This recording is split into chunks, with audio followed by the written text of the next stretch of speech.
It's 10 o'clock, and this is Fox 10 Talks.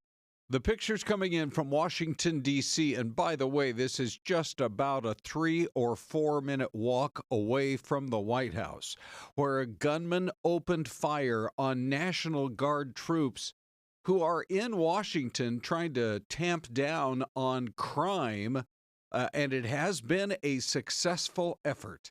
But yesterday, a gunman opened fire, and there was a news conference just a bit earlier this morning. We rolled on that. We're going to play several minutes so that you can get as many of the additional details that we are learning about this horrific attack on two relatively young members of the National Guard, one 20 and the other 24.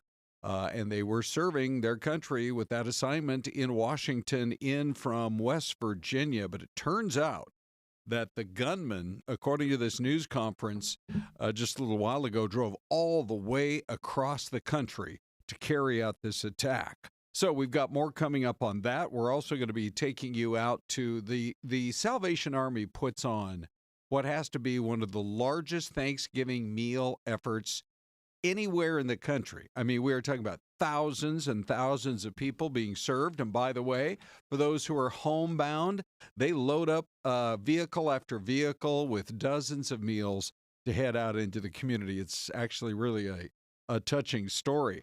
Also, we're going to have the very latest for you on what goes on in somebody's life if they just give up social media.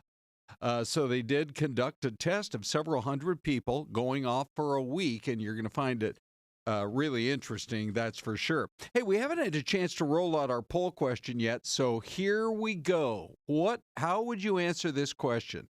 It's kind of a look back on where we've been so far this year as we get ready to wind down in December. Where will President Trump rank among all American presidents? Now, as I say, we've just rolled it out. So if you grab that QR code, you'll be one of the very first to let us know your opinion on it today. Right now, 50% are saying one of the top 5 best. Another 50% are saying somewhere in the middle, from, say, 11th to the 40th. Your other options are maybe below the 3 that I think a lot of people consider our top 3, Washington, Lincoln, and Jefferson, but still top 10. That's an option. And one of the bottom 5 worst. So far, no votes for that one. But again, numbers starting to move around. You can grab the QR code and be part of the conversation. So, as we often do, the beauty of having 2 full hours here to get you all the latest information is to go way more long form. I'm sure as the day goes on, you'll hear a quick clip that came out of this news conference that revealed a lot of information on this attack on our National Guard troops. But what we did was just start to roll on it. You're going to hear several minutes now of what Jeanine Pirro had to say, as well as the leader of the Guard in Washington. So here is some of that for you right now. I want to provide you with an update on the tragic shooting that occurred on 2 brave members of the West Virginia National Guard as they served in Washington, D.C. Unfortunately, today, as most families join together to give thanks for the blessings that have been bestowed upon them, 2 families are shattered and destroyed and torn apart as a result of the actions of one man. First and foremost, our hearts go out to the victims and their families. These are dedicated service members who were performing their duties in service to our nation, and they are currently in critical condition. They have undergone surgery. We pray for their well-being as they continue to be cared for in the best possible way. We have been in constant contact with their families and have provided them with every resource needed during this difficult time. The 2 National Guards men that we're talking about are Sarah Beckstrom, who's 20 years old, and Andrew Wolf, who is 24 years old. They were uniformed members of the West Virginia National Guard, and they were in D.C. to keep D.C. safe, pursuant to President Trump's executive order to make D.C. safe and beautiful. They answered the call. They took the charge. They volunteered. They put their lives on the line for people they don't even know. And that, unfortunately, is becoming a reality more and more for the members of law enforcement. Yesterday on Thanksgiving Eve at approximately 2:15, near 17th and I Streets in the northwest section of the district, near the Farragut West Metro Station, 2 uniformed guardsmen were ambushed in a brazen and targeted attack. A lone gunman opened fire without provocation, ambush style, armed with a .357 Smith & Wesson revolver. One guardsman is struck, goes down, and then the shooter leans over and strikes the guardsman again. Another guardsman is struck several times. Fellow guardsmen who were there responded immediately, engaging the suspect, neutralizing the threat, and subduing him at the scene. He was transported to a local hospital where he remains, as we speak, under heavy guard. Thanks to the swift and coordinated response of the National Guard and the Metropolitan Police Department, no additional victims were harmed, and the scene was secured within minutes. The suspect, he has been identified as Ramanullah Lakanwal, a 29-year-old Afghan who entered the United States under Biden's Operation Allies Welcome, a program following the disastrous withdrawal from Afghanistan. He resided in Bellingham, Washington, with his wife and, we believe, 5 children. And we're working very closely with our federal partners, especially DHS and the FBI, to review his immigration history and the vetting process itself. What we know about him is that he drove his vehicle across country from the state of Washington with the intended target of coming to our nation's capital. As we stand here today, the charges that are appropriate right now are 3 counts of assault with intent to kill while armed, a violation of D.C. Code 22-401 and D.C. Code 22-4502. He will also be charged with possession of a firearm during a crime of violence. He faces 15 years under the assault with the intent to kill. We intend to continue monitoring what the charges will be, depending upon the well-being of the guardsmen. We are praying that they survive and that the highest charge will not have to be murder in the first degree. But make no mistake, if they do not, that will certainly be the charge, murder in the first degree. The Department of Justice, under Attorney General Pam Bondi, is committed to a thorough and an impartial investigation where we will hold this perpetrator accountable under the full weight of the law. Now, Sarah and Andrew volunteered. They came here to protect the people of the district, pursuant to a crime emergency that President Trump rightly declared in this city and in other cities across the country. Our nation's capital should not and must not be a place where evil comes to commit violence, whatever their cause or motive may be. We should not have to live in fear in the nation's capital, especially by one who came here from a foreign country. And through a process that was so absurd that he came through and released into this country, as many were, knowing virtually nothing about his vetting. This is what happens in this country when people are allowed in who are not properly vetted.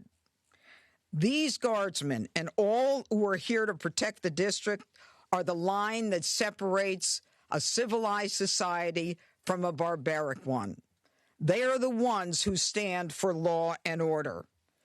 This was not just an attack. It was a direct challenge to law and order in our nation's capital.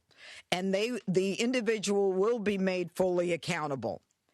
And though it seems that we have been here before, under President Trump, make no mistake, and the Attorney General, we will not allow this to be normalized. It will be confronted, condemned, and prosecuted to the full extent of the law. Now, my message to the individual who committed these acts is you picked the wrong target, the wrong city, and the wrong country, and you will be sorry for the violence and the evil that you perpetrated in our nation's capital.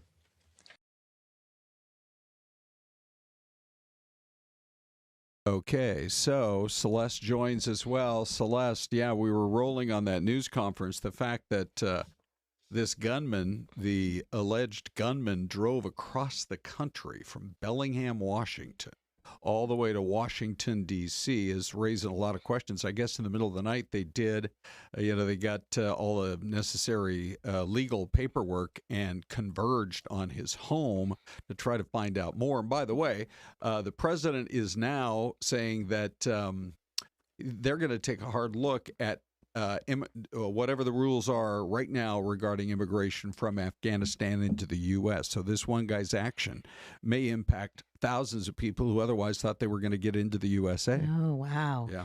It could have a bit of a domino effect there. It makes you think, though, he knew what he was doing when he left Bellingham, Washington, allegedly.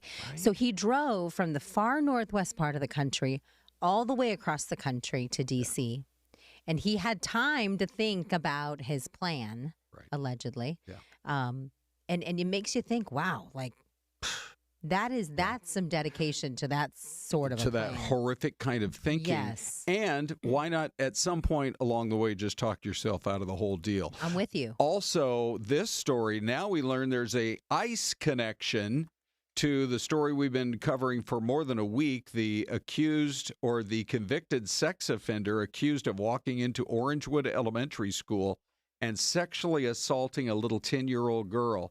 Abel Gablaw is now, ICE says he got into the country in 2011, got a green card, actually attended this school many years ago, but now he's being held on a $500,000 bond with a detainer, which means if he ever gets out of custody, ICE will take custody of him, and you would think deport him back to wherever it was that he originally came from. So there's that development as well. Two major stories. Now, coming up after the break, we're going to answer the mystery cam and just get into a lot of the uplifting stories. Yes, we are. For Thanksgiving. Be right back.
All right. Hello, everybody. Welcome back. Ron and Celeste, FTT, Fox 10 Talks here on Thanksgiving Day. Hope it's going great for you.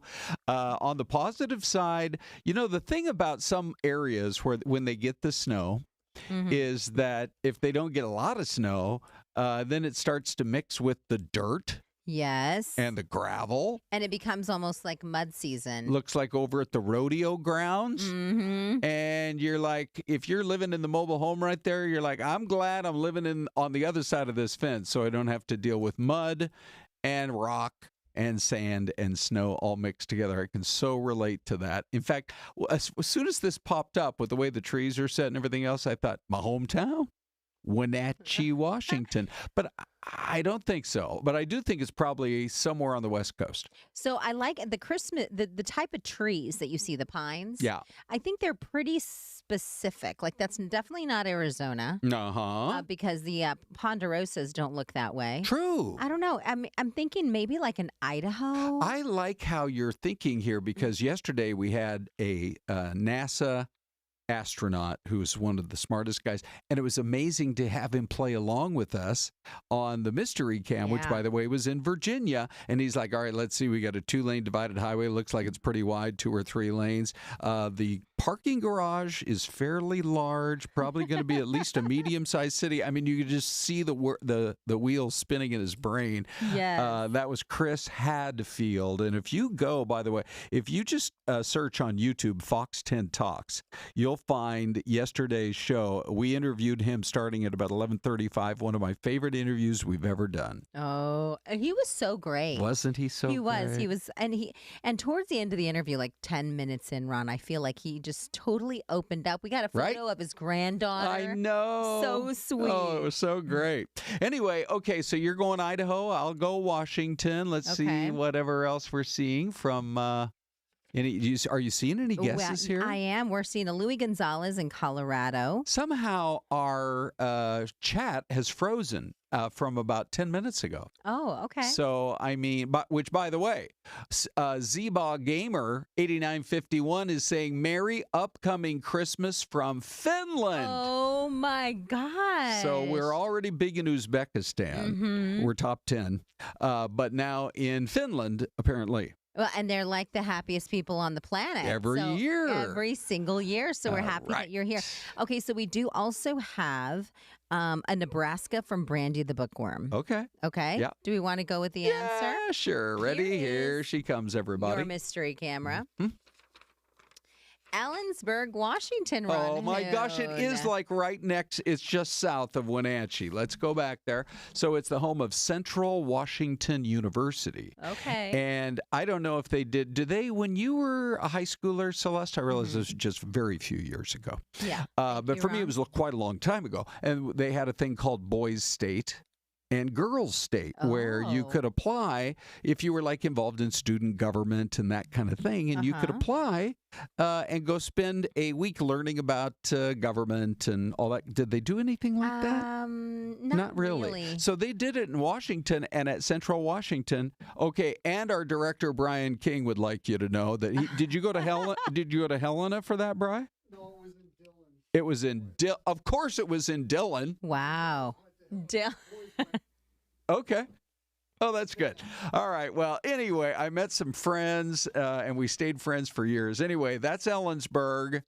And the thing that amazed me, Celeste, I drove through there a couple of years ago. I'll have to look up the name. They have the exact same hamburger joint from when I was a kid. It has not changed one bit. What's it called? Except for the prices. I'm going to go look it up. So while you're looking that up, I just want to mention Central Washington University is beautiful. Yeah.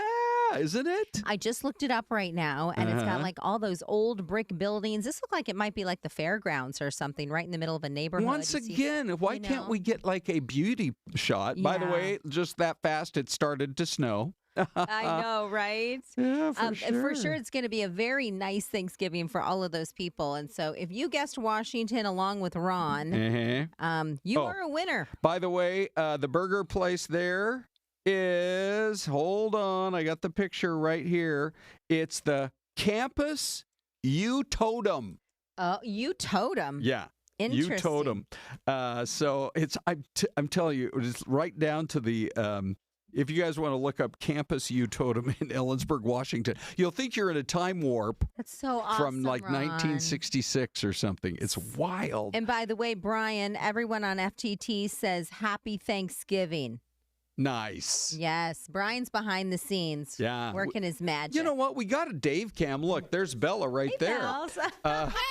Oh, hi. But we need a Brian cam. We do. Don't we need a Brian? Because he's always got good comments for us, that's for sure. Big B, is that what you said? Yeah. Big D. We got a Big D who's on vacay and a Big B. All right, so let's go to our poll question. You've had time now to think about it and vote on it. Here we are almost a full year into the presidency of Donald Trump, and of course 4 years prior. So where do you think he's going to rank among all American presidents? 49% say one of the top 5 best. 7% say somewhere below like a Washington, Lincoln, and Jefferson, you know, the faces up there on Rushmore, but still top 10. 3% say somewhere in the middle, 11th to 40th. But 41% say one of the bottom 5 worst. So the middle 2 options aren't that popular. Celeste. All right, we're taking a look at your YouTube numbers. So just in the last 27 minutes, we've got almost 700 votes. Yeah. So I've refreshed this. I know it's kind of teeny up on the screen, but let me go ahead and read some of these numbers off for you. Okay. One of the top 5 best, 29%. Somewhere below Washington, Lincoln, and Jefferson, but still in the top 10, 5%. Somewhere in the middle, 5%, but one of the bottom worst, 61%.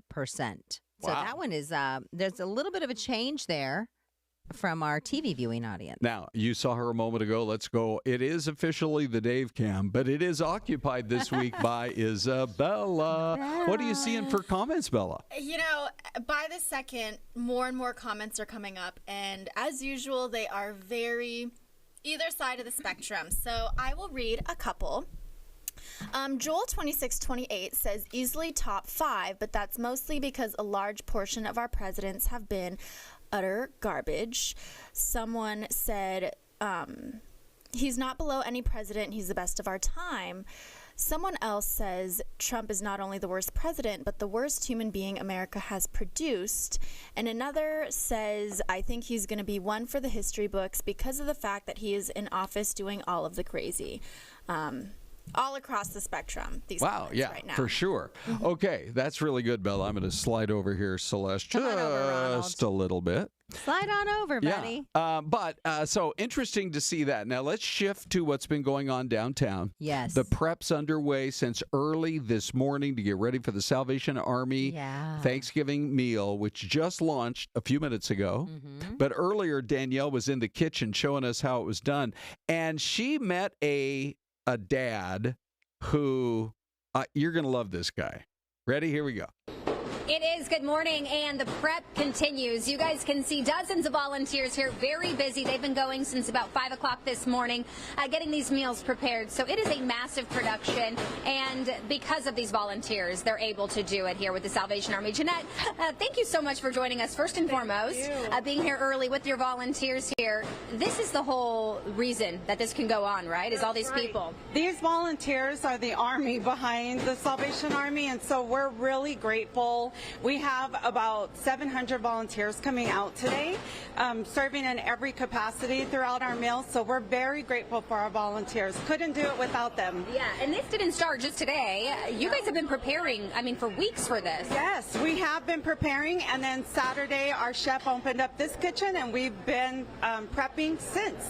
Amazing. And this is obviously happening today, but you guys need volunteers year-round, really, to keep your mission going. We do, because we serve the population, obviously for other assistance, other needs, and so year-round we're always searching for volunteers, and so we're very grateful when folks come up and help us like this. And we see what's going on here in the kitchen, but there's so much more going on here today. There's haircuts, there's games for the kids, there's hygiene kits. All of that includes volunteers as well. Right. There's a pet area, and so we have partnered with some of our doctors as well, and so we're providing food to the animals as well. We have we also have donations of clothes that have come in, so we're providing clothes to our guests. So yes, a lot of things are going on today. It is a group effort out here, and we have Mike over here. Mike, good morning, sir. Sorry to take you off the production route here. Mike, how long have you been volunteering for? This is the first time for me. I mean, 5 o'clock, so an hour, about an hour. And what made you want to do this year? My sister has been coming down here with her husband and family members for probably 6-7 years, and she throws it out every year. So my wife and our youngest are out here today to help out. What a great way to start our Thanksgiving Day. Amazing. And then how does it feel being here today doing this?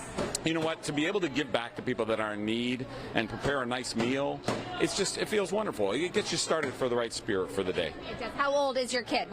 He's right here. Oh, he's right here. Okay. Yeah, he's 16, so he finally made the line. Oh, because you got it. Awesome. We're just excited to be here. Yeah. Great opportunity. And showing your son, giving back, and just kind of, teaching them young, it's very important. Absolutely. What better way to do that? Amazing. Mike, thank you so much. Thanks to your son, your family, your sister, everybody else involved. There you go. The whole family's here. We love it. There you go. They got backup. There you go. Well, once again, everyone, this starts at 9 o'clock this morning. The convention center will open here. There are services going to be provided from 9 to 10 and then throughout the day, but the meal starts at 10 o'clock this morning. This will run until 1 p.m. This afternoon. So much more coming up here from the Phoenix Convention Center. We'll send it back to you guys. How about that, Ron? Oh, my gosh. That's what a sweet story. And how about that little clamper, that thing that he was using? It makes the entire process go so much faster. Oh, my gosh, yeah. Well, they got a conveyor belt, and I was watching it all. I was a little concerned it was possibly going to turn into like an I Love Lucy episode. Oh, where yeah. if it started going a little too fast, the mashed potatoes would end up in the cranberry sauce. That's right. Yeah, something along that would those not lines. be great. Yeah. Hey, by the way, a shout out to the great folks at the Phoenix Zoo. Look at these pictures, would you? Okay, so we flew Sky Fox overhead as the day was going. Well, really, as the night was going on, because it was kickoff night last night for Zoo Lights. And so it's kids 2 and under get in free. If you're an adult, it's going to run $35 plus $30 for members. But if you got a large family, it's going to be pricey. But if you save up, maybe you're able to do it. The event runs through January the 16th. And, just spectacular. It's such a great tradition here in town. Would you look at that Christmas tree, Celeste? It's so amazing. And here's what makes it even more special. They started this summer, and they're preparing for this. Sure. And that tree was damaged in that microburst. Yeah, no shocker there, They right? were able to bring it back and give it life, and they've done such an amazing job. All right, Great way job. to go, Phoenix Zoo. We're right back with college football talk. Oh, you won't want to miss this. Come on over.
All right, everybody, welcome back.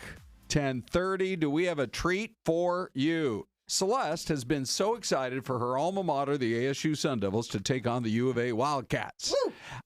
Me, on the other hand, you guys all know I'm a Husky from the UW lands. I'm thinking that it might even be a picture of Seattle, but who knows? Some rainy place up in the North Country. Anyway, we have another ASU grad joining us, ladies and gentlemen. Blake, now, how long have you been with our sports department? I've been here almost about 8 months. I started back in February, before I graduated ASU. So but now I got my degree. Okay, that's good. But the fact that both of these teams, U of A, ASU, are now in the top 25 just raises the stakes.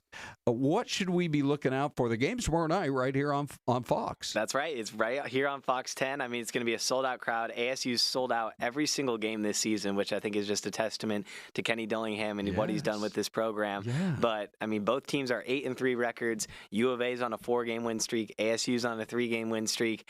I think it's just like, I think it's the first time it's been a ranked matchup since in the 21st century, at least. It dates back quite a while. So it's going to be super fun. I mean, Noah Fafita for U of A is a really good quarterback, but Jeff Sims has stepped up in the place of Sam Levitt. I think it's going to be a super, super cool game. Like last couple of years, it's been a blowout either direction. Kenny Dillingham's first season was kind of rough and then went U of A's way.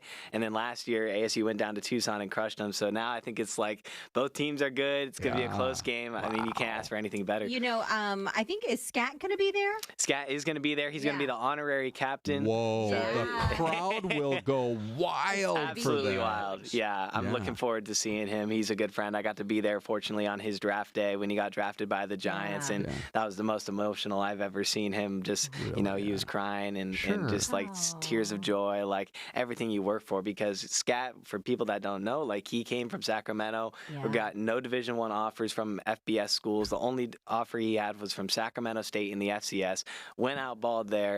ASU picks him up in Kenny Dillingham's first season, goes through 3-9, wins ASU the Big 12 championship, nearly single-handedly won them the Peach Bowl, and now it's super cool. I know it's unfortunate he got injured this year, but it's cool to see him back around. It was cool too to, I think, watch how big of a splash he made in New York with the Giants. Yes, like I was reading some of the comments on some of the Giants, Instagram on one of their posts, and somebody said, "You make me believe in the Giants again." Like even the New Yorkers, who are hard to please sometimes, they're big Scat believers. Yes, I think it's the perfect mix, because you take a personality like Scat. I think all of us just fell in love with his personality here and the human he is, and then you take that and put it in the #1 market in New York, and it just magnifies. And now he's doing his gaming stuff, and he's just such a infectious personality with so much energy and life, and he's just your prototypical football player that every middle-aged man would like to to hang with. Right? Is there anyone like that we can expect to see when we look at the game coming up tomorrow? Who are we watching to make some big plays like Scat would make on the field? Yeah, I mean, you're going to look out for Jordan Tyson, ASU's star receiver. He came back. I think that's a big testament to him, too, because he got injured with a hamstring injury about a month ago. But he came back last week against Colorado. He's a guy who could have shut it down for the year, because a lot of these guys in college football, they think about their draft stock and sit out games potentially. And Jordan Tyson's projected to be a top 10 NFL draft pick. And yet still he wanted to come back and play for his team.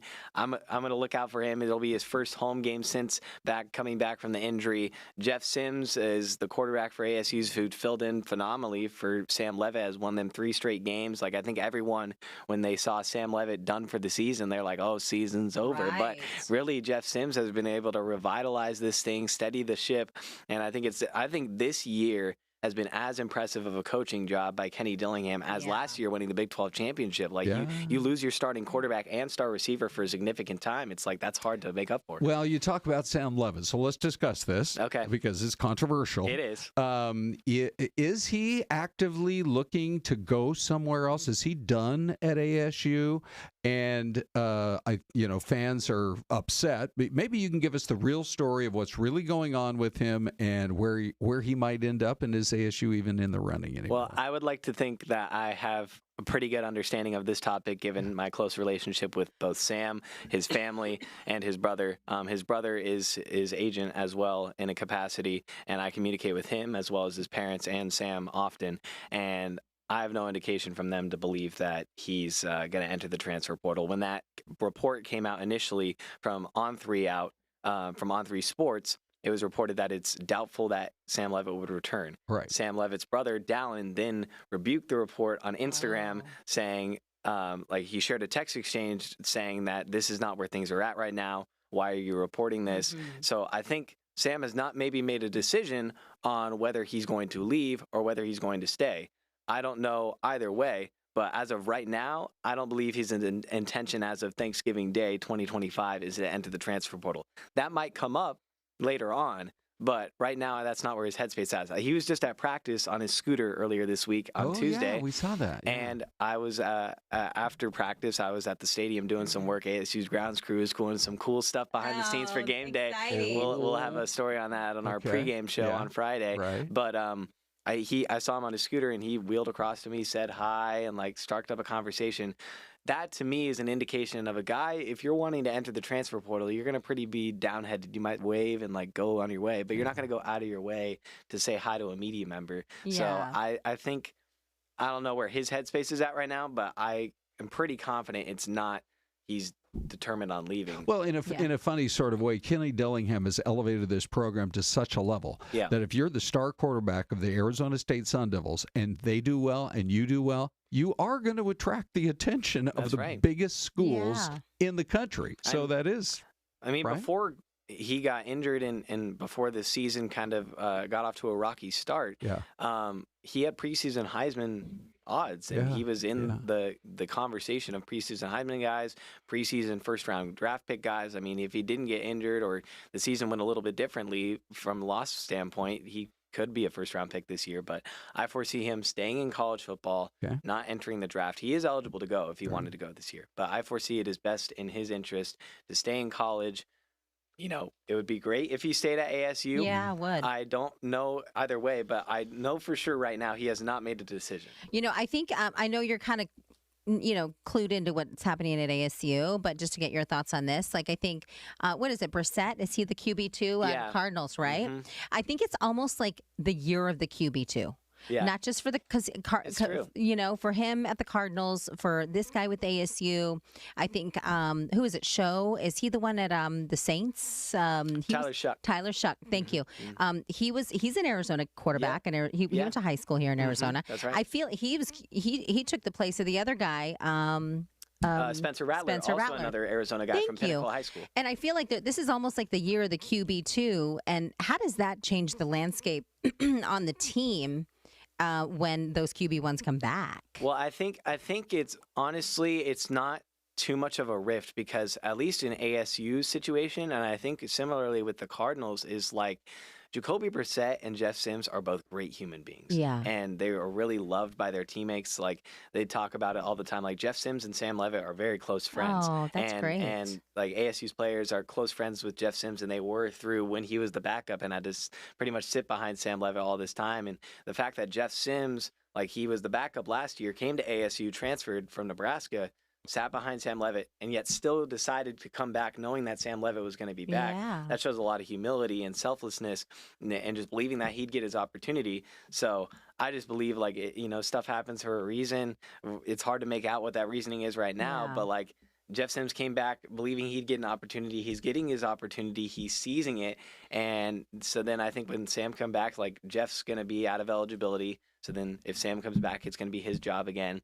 And then for the Cardinals is a little bit more of an interesting situation, because I think people at ASU love Sam Levitt, but I don't know how many Cardinal fans still love Kyler Murray, or the idea of Kyler Murray continuing to be the franchise quarterback. Whereas Jacoby Brissett, since he's came in, it's Cardinal fans have been do we really need Kyler Murray anymore? I was looking at my fantasy football team, I beat you last week, Ron. I know. She's on such a roll. I'm just going to throw that out there. But when I looked at the top 4 performers, because I was looking for a new wide receiver, Jacoby Brissett was on there. Yeah. Top 5 performers in the country when it came to QBs. Oh, you should have picked him up. Yeah. That's pretty impressive. Do you, maybe I'm the only person this thought has even crossed my head, but Kyler Murray so often, it feels like he has to flush out of the pocket. He's got to scramble left. He's got to scramble right. You do not see Jacoby Brissett doing as much of that, and he's quite a bit taller. And so it made me wonder, I've always thought, well, just get a better offensive line, but maybe the offensive line is fine, and Kyler, at his stature, How tall is he? Like 5'10"? I think he's listed at 5'10". Yeah.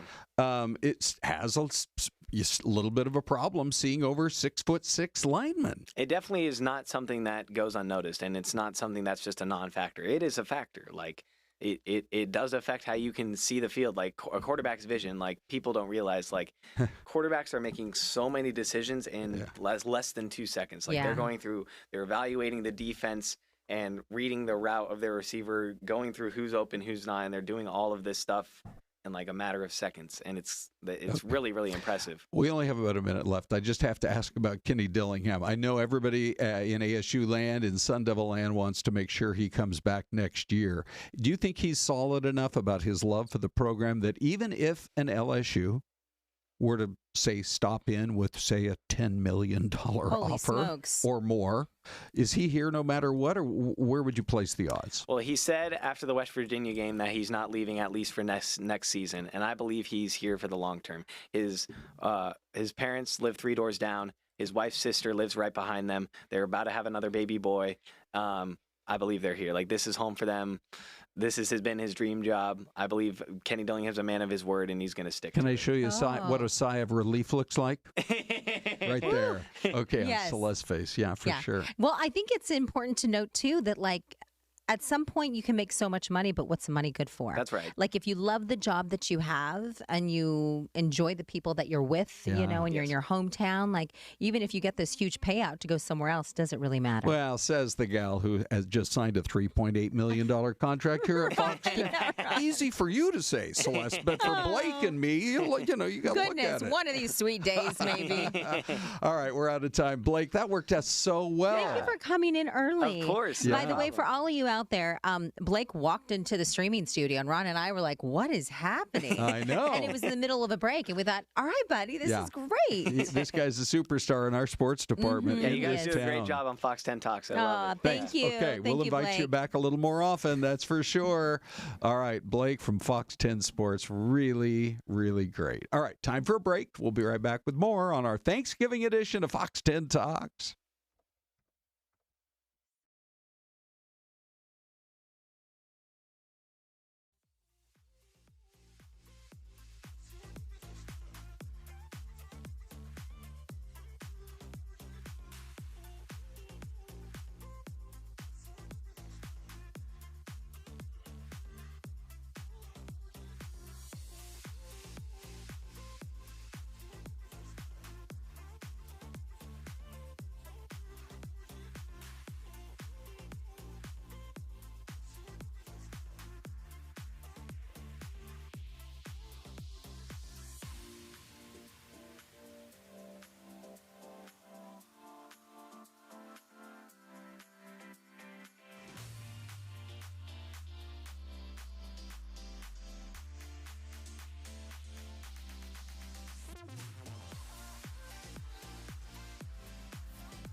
Well, that was really fun having Blake Neiman in from the Fox 10 Sports Department.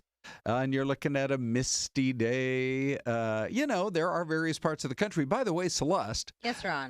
The tomorrow morning at, I believe, 10 a.m., it's the ultimate showdown in all of sports. Ohio State, Michigan. A lot of people say it's the number one rivalry in all of sports. Wow.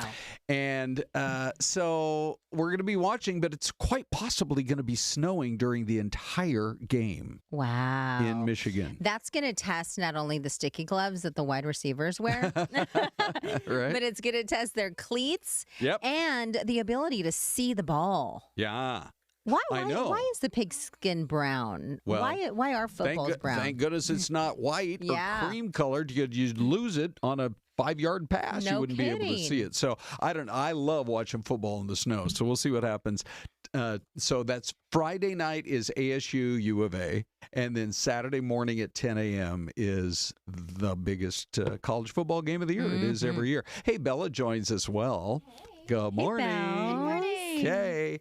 Her sister's now in town, so they can have their own little Thanksgiving get-together, Celeste. Oh, my goodness. So what are you guys going to do? We have reservations at a restaurant tonight, and they're doing a 3-course Thanksgiving meal. How so nice. I was like, I'm working all day. I'm not going to cook. I want her to relax, so That's a great idea. That is a really good idea. Okay, so there's a story out today. This is so interesting. They did a focus group of hundreds of people. I think it was around 300 people on what would happen if you stayed off of social media. And we all are big on social media. Yeah.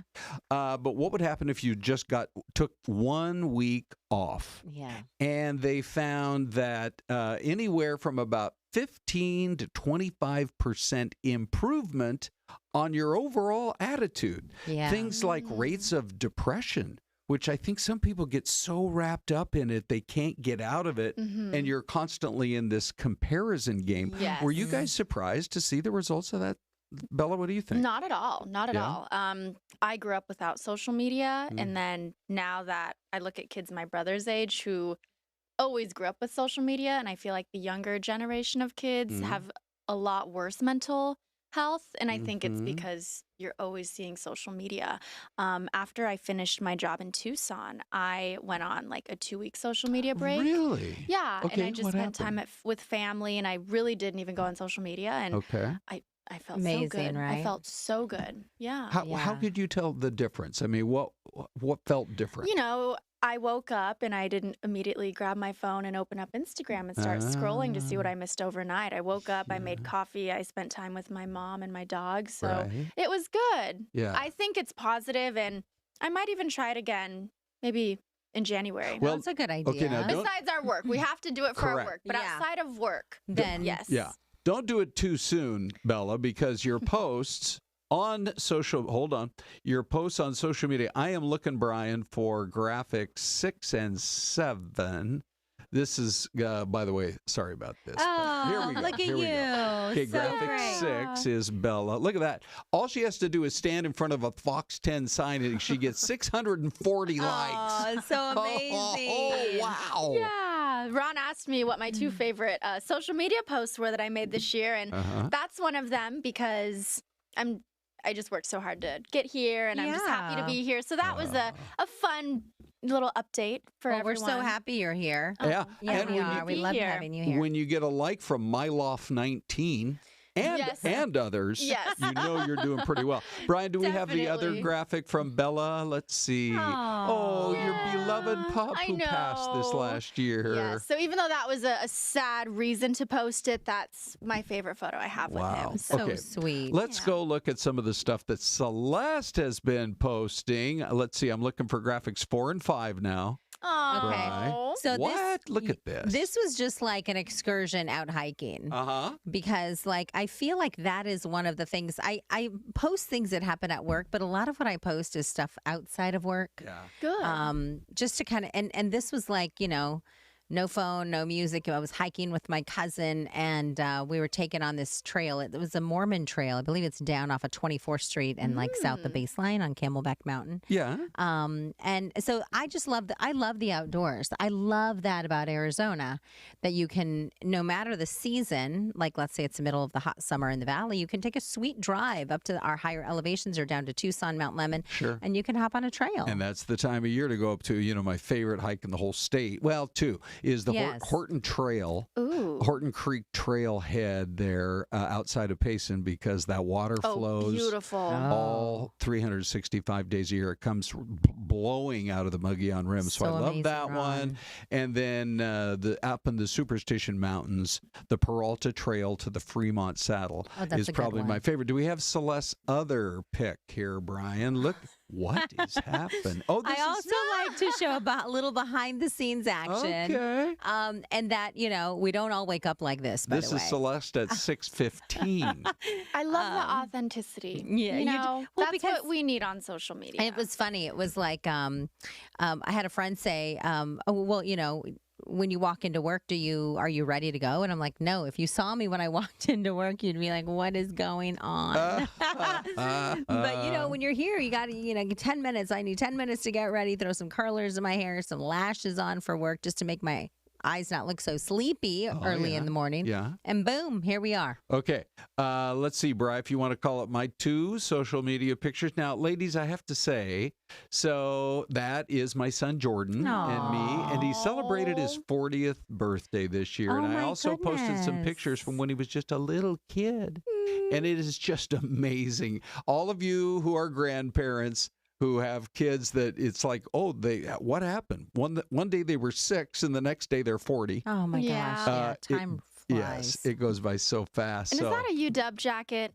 You better believe it is. Yeah. Yeah. I knew it. By the way, I was on a vacation not too long ago and I left it at the hotel. Oh, did they call you? I was panicked. No, I called them. I said, there's a purple jacket with a W on it. The guy's like, I got it right here in my office, Mr. Hoon. It's on its way to you. But I'm going to preview the picture I'm just going to post in the next few days. This is the other graphic, Brian. This is sneak peek. Oh, no. Now that's the North Dakota. That's the Dakotas one. There should be one more that's just like a cloudy. Let me see. Maybe I can pop it up over here. Cloudy day on the water. I'm giving Brian to see. I've lost you total you do have control some here. great photographs, not just of people like this, but you post some great photos of landscape. Yeah, that's the one I was looking for. I'll find it. I don't know. It's around there eventually. Some really great UW attire. Yes. Thank you very much. But I will just say, I met this guy. His name is Scott, and he works.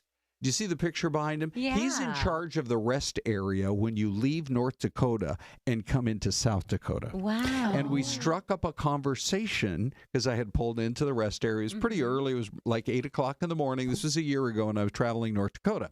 And I had just come in like 5 miles into South Dakota. And if you start talking to people, you just learn their whole life story. Yeah. Scott was the most interesting guy. He started in life. His first career was as a cobbler. He did shoe repair for 5 years, but then in that local hometown, a Kmart came in, and he's like, all of a sudden you could buy shoes for $10, and I was out of a job. So over the years, he tried a bunch of different things, but he and his wife, they live maybe 3 or 4 miles from this rest area. Wow. So he said the 2 most important things in his job is to have his John Deere riding lawnmower in the summer months. Oh. And to have his Bobcat in the winter time to get through all the bad weather. I just thought he was the most interesting guy. Interesting. If you start talking to people, everybody has such an interesting story. But look at North Dakota right now. Watch the guy on the right here. You're going to see a car come up here in a second. Look, is it that guy? No. Oh, it's the guy over to the right. Yeah, wow. He completely lost control on the icy roads, and in the end, look at that.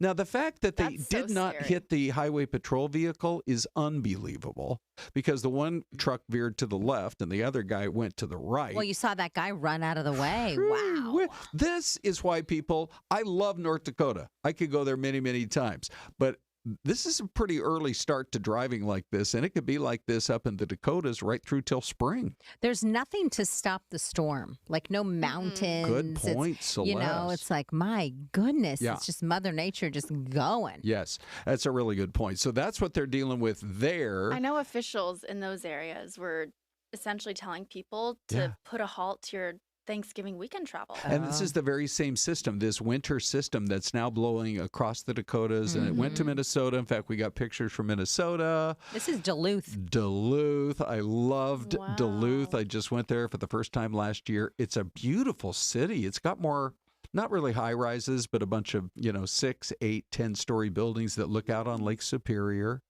And sure, it gets cold, but it is, especially if you love the Four Seasons, it's really beautiful. So there's North Dakota, and there is Minnesota, but this is now the same system that's bearing down on Chicago and then across over to Michigan. This is why I'm saying on Saturday, that game between Ohio State and Michigan could look like that, except with a pig skin. Well, remember the image that we had of Green Bay yesterday? Yeah. And we watched it all within like an hour change from full visibility and light snowfall to nothing. to zero visibility. Yeah. That was crazy. Right. These storms can move so fast. Yeah. I have to read a quick comment in the chat. Here we go. Joan Kimberstrom 235 says, "Hello from Sweden. Love your talk show. You are all awesome, and this is very interesting topics of important things. Thank you for your amazing show. Have an awesome Thanksgiving." Oh my goodness. Okay, now you guys, And then the Swedish flag. I have to say, Brian, did you ever find that landscape picture very cloudy with the water? The one I'm going to post, in fact, I'll get onto my social in the next couple of days, Joan, is from Sweden. Wow. It's from Stockholm. And you'll think that I took this picture, I time traveled back to like the 1810s. It's in a place called Gamlastan, which is so fascinating. I can't wait to post it. If we didn't have the turkey trot today, the Hoon family turkey trot is this afternoon at 2 o'clock. Yep. I have to post about that. But then the next one will be, Joan, for you. From Sweden. Can we just give a big shout out to all the Scandinavians out there? Okay. We've had Norway is on. Yeah. Finland this morning. Today we have Finland. Finland this morning. Yeah. Sweden is on. Yes. How about that? Where's And Denmark? We know We gotta get 'em. Uzbekistan is on there as well. So Yeah. these So are the we countries appreciate we're you. red hot in. Oh, so wonderful. By the way, Joan, we appreciate you joining in, and we do call this the friendliest chat on the internet. We do, Joan. Thank you. Celeste, you're coming back at 11:30, I believe. I am. Bella will be around. I'll be here. And guess what's next? Ty and Anita. Ty and Anita. Here they come, guys.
Oh, why is this just me? Get in here. It's not supposed to be just a happy Thanksgiving. Can you tell it's a holiday around here? All the managers have gone home. Somebody hit the We're running amok. early. We're running amok in this place. You can use your own mic. I kind of like sharing with you guys my little Thanksgiving turkey. So grateful for you guys. Oh, thankful for you too. And I'll tell you what, working one, I'm grateful to have a job, but sometimes you don't want to work. Like you just on a holiday? Ever. Never. So if we're being honest, yeah. Oh, yeah.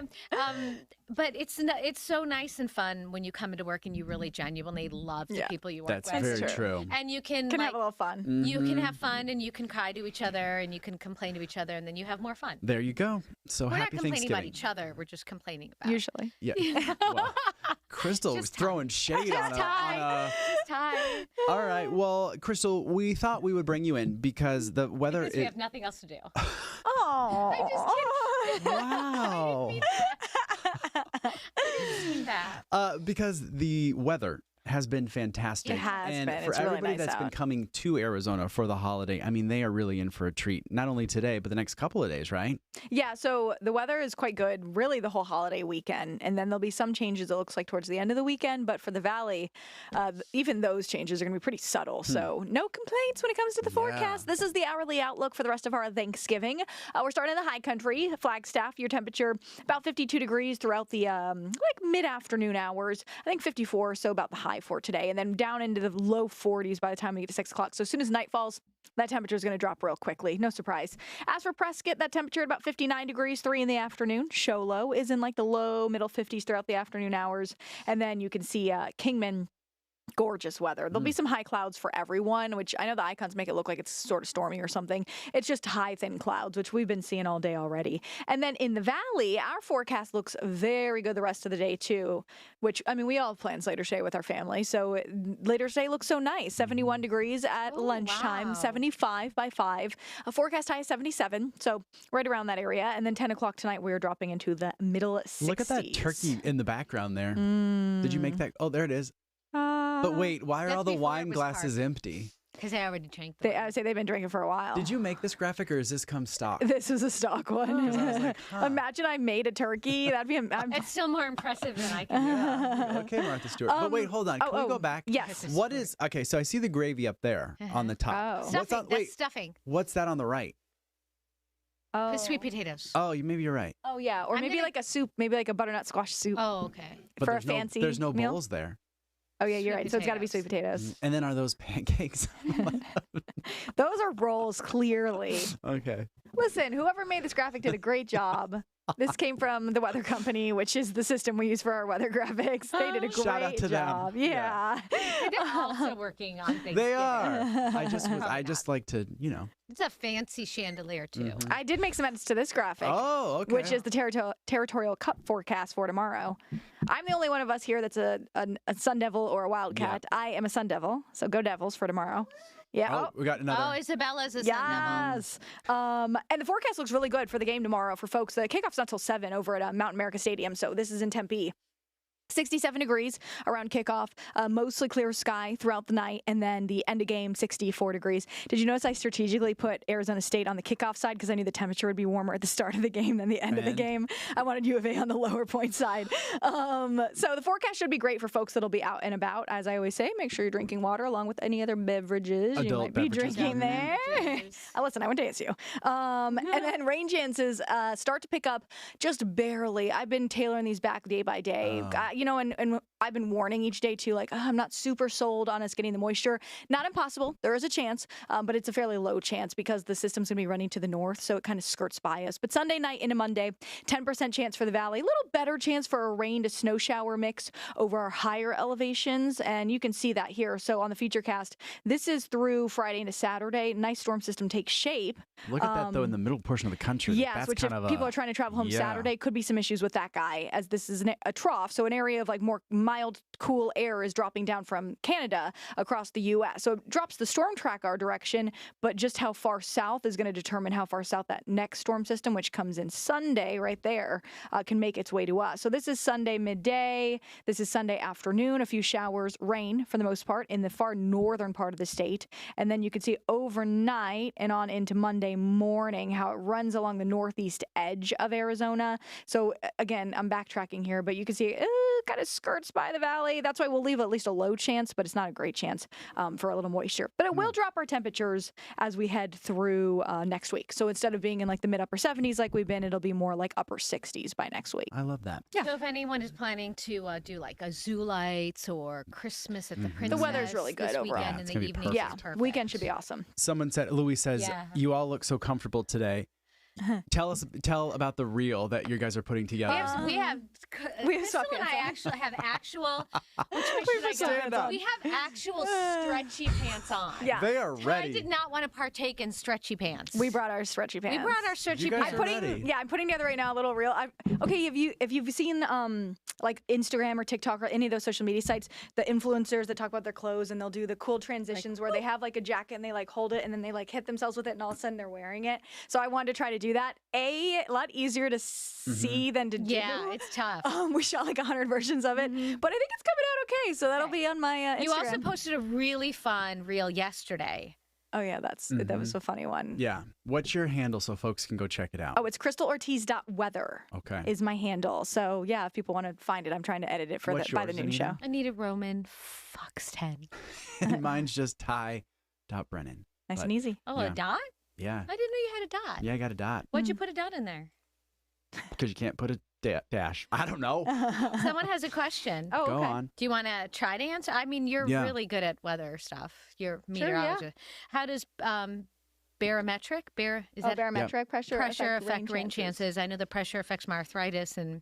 Well, lower pressure usually brings changes in the weather pattern. So as the pressure drops, people with like arthritis, knee issues, whatever, usually start to see the change in weather. So you get like more clouds, you end up seeing showers sometimes, typically. But that's when we talk about storm system. We'll say like an area low pressure or like a storm system's moving in. That is a drop in our pressure. So that's how they correlate. Also, sometimes when we have areas of low pressure that move in, that's when we tend to see.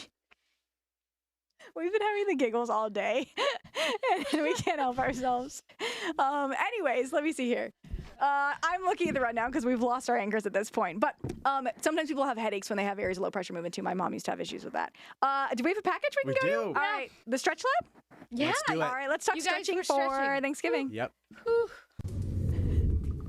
Well, welcome back. The turkey, the mashed potatoes, the gravy, the rolls, the pies, you name it. We're all going to be feeling a little stuffed after today, right? Yes, indeed. So Spencer Camasso has joined us, a flexologist with the Stretch Lab, here in the studio on our Thanksgiving to chat a little bit about some post-Thanksgiving dinner stretches you might want to implement to feel a little better. I like the sound of this. Good morning. Thanks for coming in. Happy Thanksgiving. Good morning. Happy Thanksgiving. Thanks for having me. You bet. So first of all, for people that don't know what you are, give us a little brief rundown of what the Stretch Lab is. So the best way to explain it, Stretch Lab is a boutique fitness studio where we specialize in rest and recovery.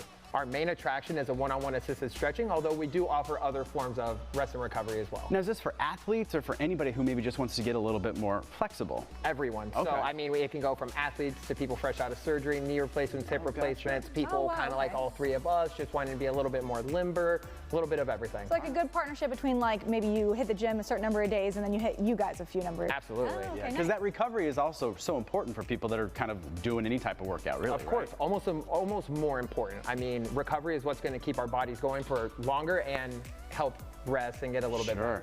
All right, Spencer, let's get right into it because I think a lot of people at home are going to be looking forward to this. Perfect, I love it. So what are we going to start with? So the first one we're going to do is called the turkey thigh tuck. I like the sound of that. Okay. Thank you, right? Yeah. So what we're going to do, we're going to go ahead and make sure you have your balance if you need to use one another, you can.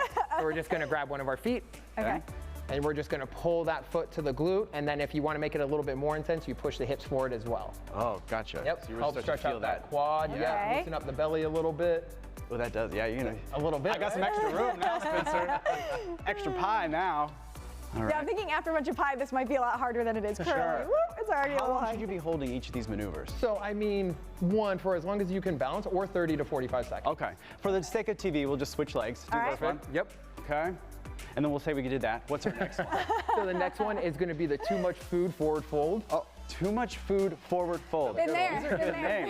So all we're going to do for this one is we're just going to hang right here if you want. I like this. Oh, yeah, me too. Yep. If you want, you can go ahead and grab your elbows like that, lean down a little bit. Oh, I like, yeah, this is Now, good. you're supposed to be like rounding your back, or what kind of are we supposed Just let everything fall. Okay, just everything like, fall. Just like Just gravity. flop. Oh. Take its Okay. place, just like that. Oh, that does feel nice, doesn't it? No, this one's my favorite. Yeah. Yeah, seriously. And straight legs, or is the knee bent a little So bit? you can have a little soft bend in the Okay. knees, just in case the hamstrings are a little too tight. Little soft bend, go down a little farther. Okay, Spencer, we only got about a minute left. Should we Perfect. finish up with some others? Yep, so we're gonna go ahead and go to the ground. Okay. So this next one is gonna be the Thanksgiving twist. Oh. So both legs in front of us. This one's nice and easy. Okay. You're just gonna bring one leg forward and kind of pull it to the opposite side. Oh, yes, I like that. Just like that. Am I doing it right? Which way am I supposed to look? I'll do it. Opposite hold on, side. I'll do this leg this way. There we go. Yeah, look to the opposite side, just like that. Okay. And then the other side real quick, just quick pull. And then we got one more. That gets the glute too, doesn't it? Absolutely. Yeah. And now we're gonna do the too much casserole, or I think it's after the casserole, child's pose. That's okay. Yeah. Took me a second. So this one, go ahead all fours, and then we're just gonna lean back a little bit. Okay. Try to sit on the heels if you can, and then just reach with the arms. You know, this was made for Anita. She's like queen of all these moves. Yogi, she should Yeah. be here. Oh, this is fantastic. But I love this one. All right, Spencer, while we finish this out, how do folks get more information, get appointments, that kind of thing? So they can just go to stretchlab.com. We have a bunch of studios in the Valley as well. Stretchlab.com will be your best place to get information, book appointments. And then tomorrow's Black Friday. You guys have some big specials, right? Absolutely. I mean, I like to think it's the biggest sale in the Valley, but they can come on down to the local Stretch Lab and they can find out. All right, let me show you my favorite. Oh, sleeping? This is called the tryptophan. There we go. Spencer, Best on thanks the for couch. coming in. Thank you very much. Happy Thanksgiving. Happy Appreciate Thanksgiving. We'll be right back. There you go. Some stretches to help you out. The comments, so you guys are cracking me up. Louis, stretchologist, LOL. I'd rather have a mixologist. Same. Yes, Same. Louie, yes. And then Brandy the bookworm said Stretch Lab. Oh, wait, hold on. Oh, Stretch Lab for Stretchy Pants Day. Love that. And then she said also something about a napologist. She said, Louie, I'm more of a napologist. There you go. I agree. Yeah. Eat a lot of turkey. All the above. And then take a nap in your Yes. stretchy pants. We have about 45 seconds left. What are you cooking today? What is on the menu? that you have I'm to bringing the prepare? mac and cheese, which Okay. I've like half prepared. I just have to make the sauce and mix it all when we get home. Okay. And then I'm bringing Like Kraft? No. Please, I have four. No, this I is have 5 cheeses Crystal. in my mac and cheese. Wait, name them all. Name them. Okay, I'm using Velveeta, Okay. and then Monterey Jack, mild cheddar, sharp cheddar, and Munster. Whoa. That's impressive. That is Yeah. impressive. And then I'm also making like a green bean dish, not casserole. I don't like green bean casserole. I don't Oh, either. I love. He It's like a loves- lemon parm green bean. Oh. Okay. We'll be right back. Excuse me. Martha over here.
Are you feeling all stretched out? I like that shot.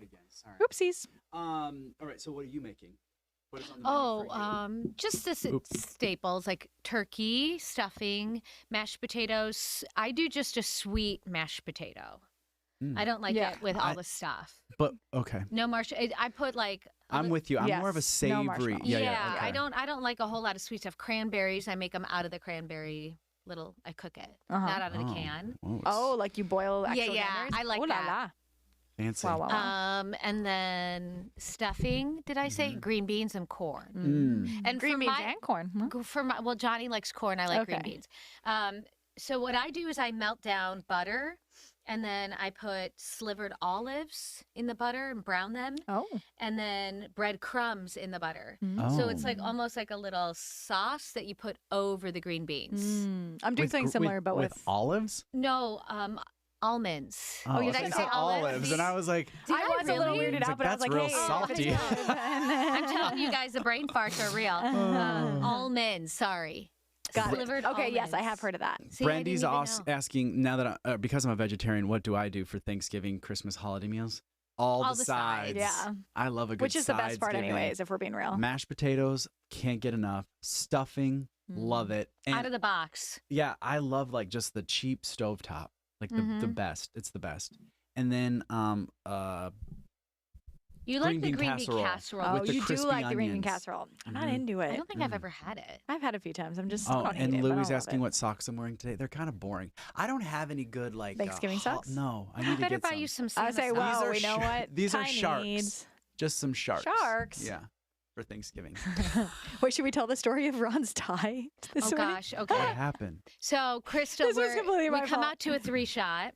And, This on our morning show. And Crystal, Ron's to my right, Crystal is to my left, and Crystal's like, "Oh, Ron, are those turkeys on your tie? My That's vision is not fantastic." great, if we're being honest, apparently. And I thought they were turkeys. When I looked at him, I was like, oh my God, he has turkeys on his tie. Well, That's so on brand. And I also thought they were like Christmas trees, pine trees or something. And Ron's like, I don't know, are they?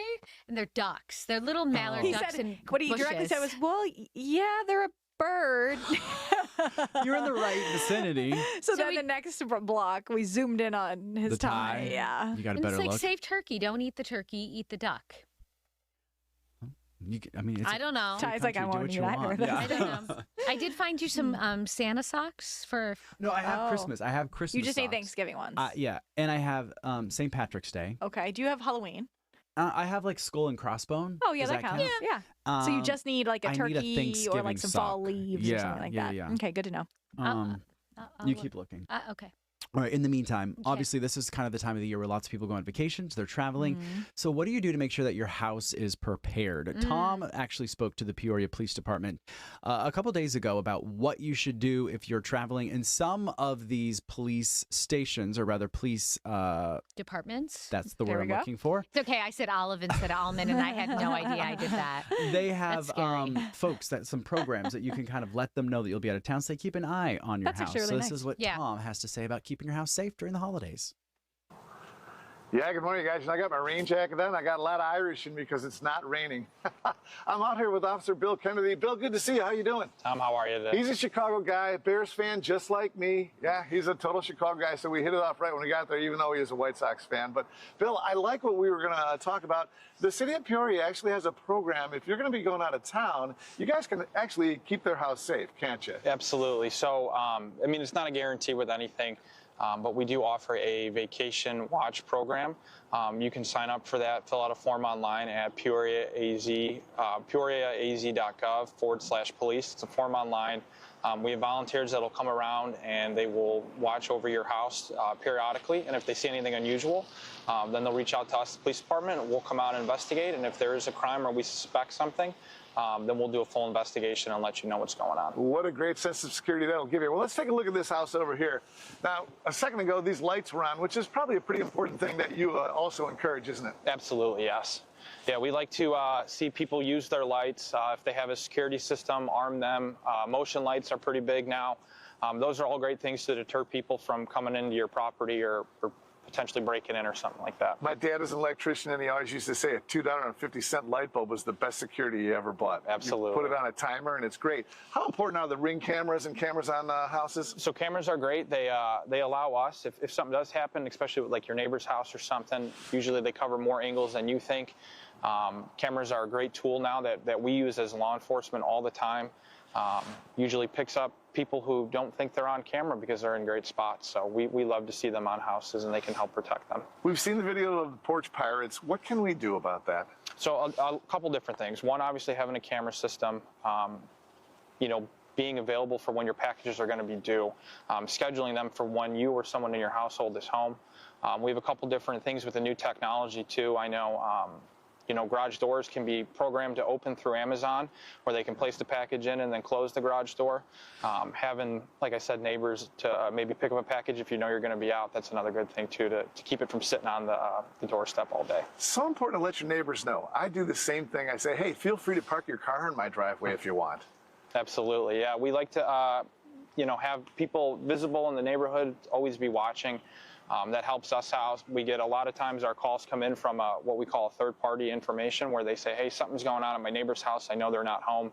Can you come check it out? So it's always good to have that. Yeah, and the smart devices are so great because you can turn lights on and off, and so it looks like the illusion that you're home. Absolutely, yeah. We like to see that as well.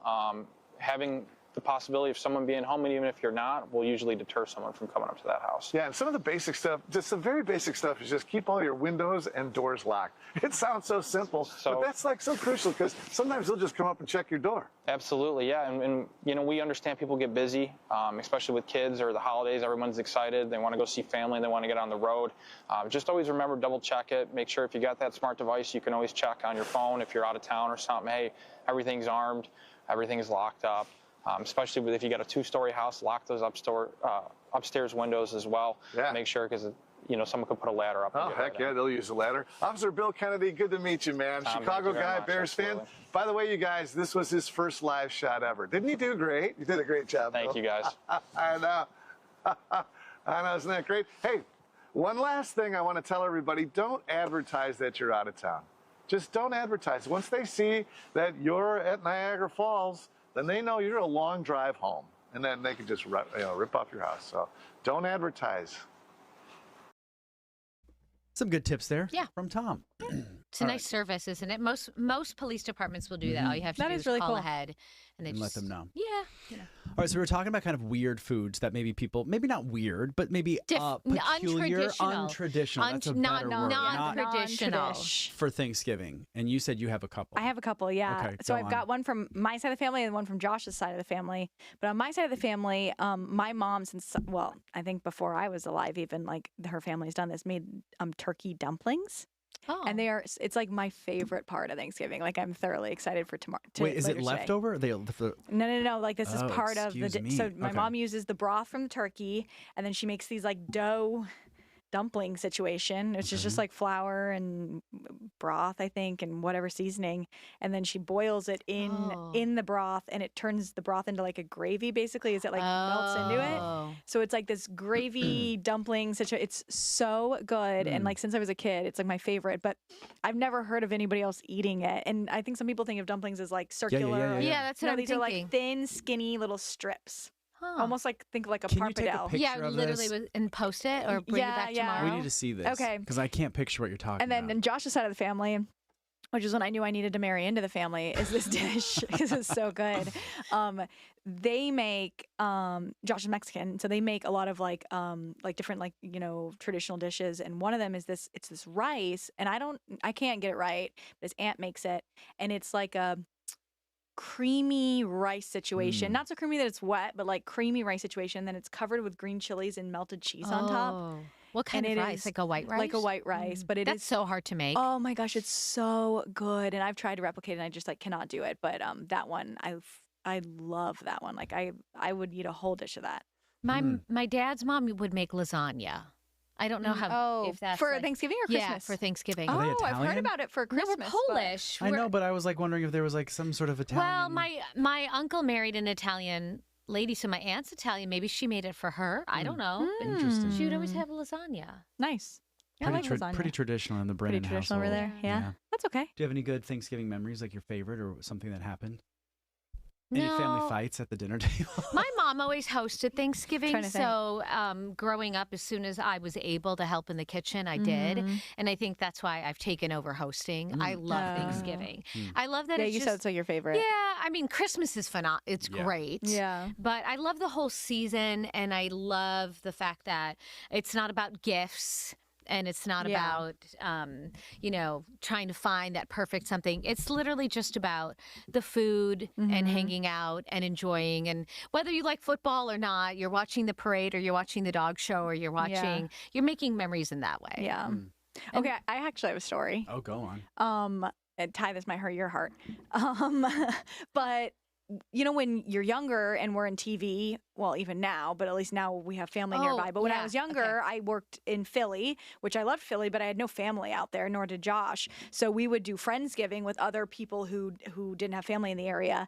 And Josh makes a queso, like a chile con queso, but we did not realize that there was actually like a handful of vegetarians that were coming to this Thanksgiving or Friendsgiving, whatever you want to call it, and he added bacon to his. He was like, you know what? Like, let's get crazy and add bacon to it. And a few people ate it, and then they were like, is there meat in this? And we were like, I'm so sorry. But anyway, so that happened to us. But it is a good memory that we had like these coworkers and like friends of friends that lived in the city who maybe didn't have family in town that were able to get together, which is always nice to still like get together and do that. I'll add to that. When I worked in Yakima, Market 124, I was there for 9 months.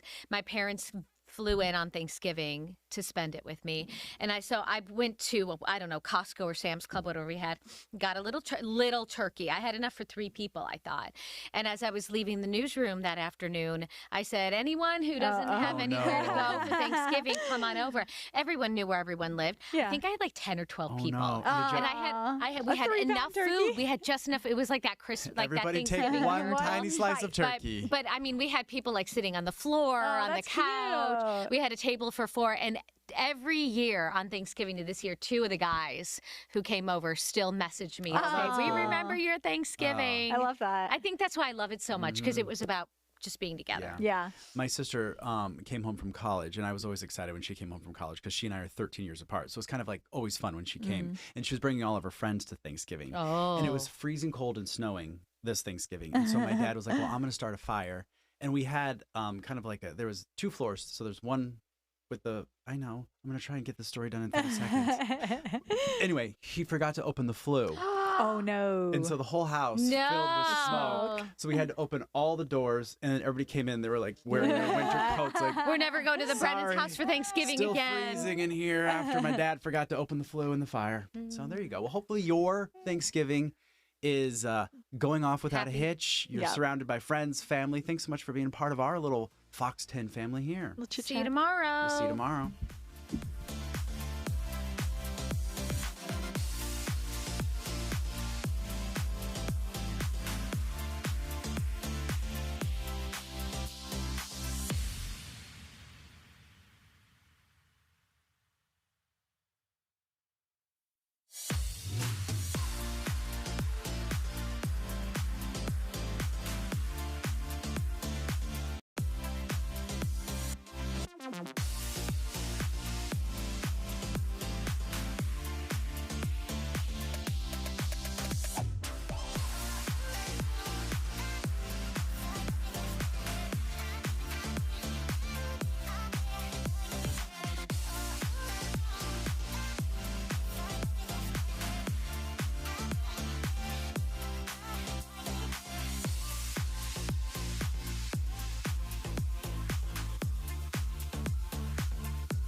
And Fox 10 Talks continues. Celeste, it's a treat to be hanging out with folks on Thanksgiving Day.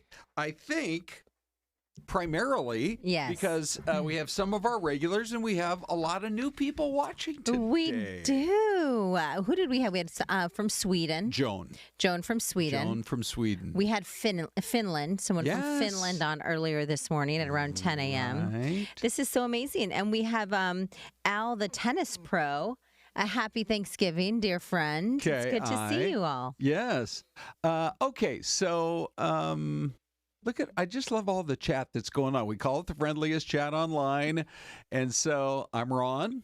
This is Celeste.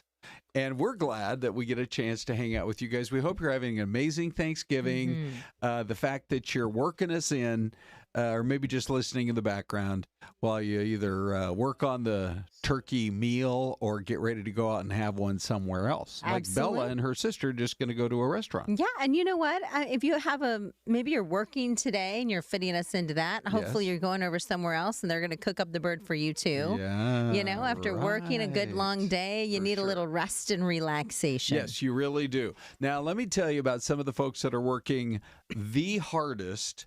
It's right down there at the Phoenix Convention Center. And our Danielle Miller was there a little earlier this morning. You're going to love this report because she's out there as they're getting ready to start loading up cars. Yeah. Because there are more than 1,000 people who would love to get down there, but they're shut-ins, basically. They maybe live alone. They have a hard time getting around. And so people bring the meals to them on Thanksgiving Day. Yeah, it's so neat. There's all kinds of different volunteers that come together to help people in all different types of ways. So here's Danielle's report from just a little while ago. Yeah, good morning, guys. There is a lot going on here at the Phoenix Convention Center. So they are providing thousands of meals today for the Thanksgiving holiday. Most of those being served right here at the Phoenix Convention Center. It is open to the public. Anybody can come on down, enjoy a hot meal. But also another major factor of this event, Jeanette here with the Salvation Army, is thousands of meals are now being packed. Volunteers coming to pick them up and take them to people who are in need right now. Correct. We have about 150 volunteers who have signed up to home deliver meals for us. And so each vehicle will be packed with about 15 to 20 meals, and then they will get a route, and then those families, homebound families, will be able to get a meal for Thanksgiving. Yeah, this is amazing. And all those cars are lined up right there. So walk me through how it works. They come up here, they get their bag, and... Correct. We have shifts for in about every 15-minute increments. They'll come up, they'll drive right through. All of our volunteers here, the hot boxes have our hot meals. They will pack into the vehicles in their trunks, so no one has to step out. They get their route packet, and then they're on their way to one part of our valley. And let's talk about what's inside of those boxes. We were in the kitchen earlier. Smells delicious. It is a traditional hot Thanksgiving meal. It is. There's turkey fixings and stuffed stuffing and mashed potatoes and a vegetable. And then they also get a dessert, a pie, and some bread. So this is the main part where people are going to, for homebound folks who are out there. Let's talk about what's happening inside the convention center. So we are, about 10 minutes away from opening the doors? That's right. At 9 o'clock, we'll open the doors. We have about 1,200 to 1,500 people in-house that will get a plated hot meal. And again, 2,200 folks that will get a homebound delivery meal. And so inside, we have a greeting area where they'll be listening to music. They'll be able to get a haircut, maybe request prayer. They'll go through a donation bin. Kids will have a craft area, gaming area. They'll watch football. We have a football screen up there, and then they'll be called into the dining hall.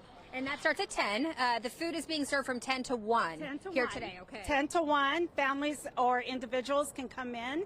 We'll seat them at one of our tables, and then as they exit, they'll be able to get a gift. We have items like hygiene kits. We have, again, clothes, socks for folks who are in need. And Jeanette, this is not possible without all of these volunteers that we see here. These are people who are waking up bright and early to spend their morning here giving back. That's right.